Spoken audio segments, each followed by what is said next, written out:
करियो मत हम आते बानी घबरा मत टेंशन लो किया जा छोड़ी के तू दिल्ली राजधानी बोलमु किया जा छोड़ी के तू दिल्ली राजधानी बोलमु ना तो मी कसर में पीस दब जवानी बोलमु ना तो मी कसर में पीस दब जवानी बोलमु बिहार रिकॉर्डिंग स्टूडियो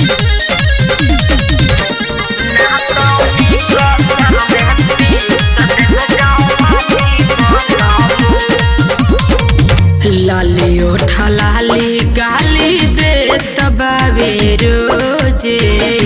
आजा राजा रह हमारा अखिया के सोझे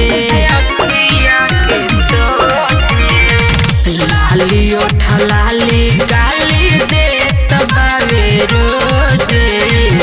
आजा राजा रह हमारा अखिया के सोझे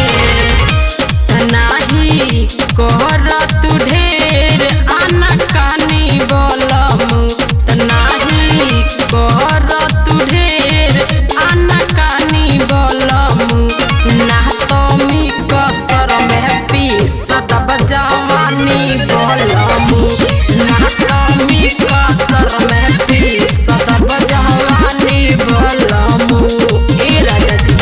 रवादा का गोयन हम 2 महीना में चलिए 6 महीना हो गए जाता बोली कहिया आए अरे कुछ दिन और रह दो बर्दाश्त कर हम आते बानी कहिया ले बोला शाहिद करी पर रहे जहो सुना लागे बबलू बिना रतिया के सेज हो कहिया ले बोला शाहिद करी पर रहे जहो सुना लागे बबलू बिना रतिया के सेज हो मानी कहलनी भाके मानी बोलमु मानी कहलनी भाके मानी बोलमु ना तो मी कसर में पीस दब जवानी बोलमु ना तो मी कसर में पीस दब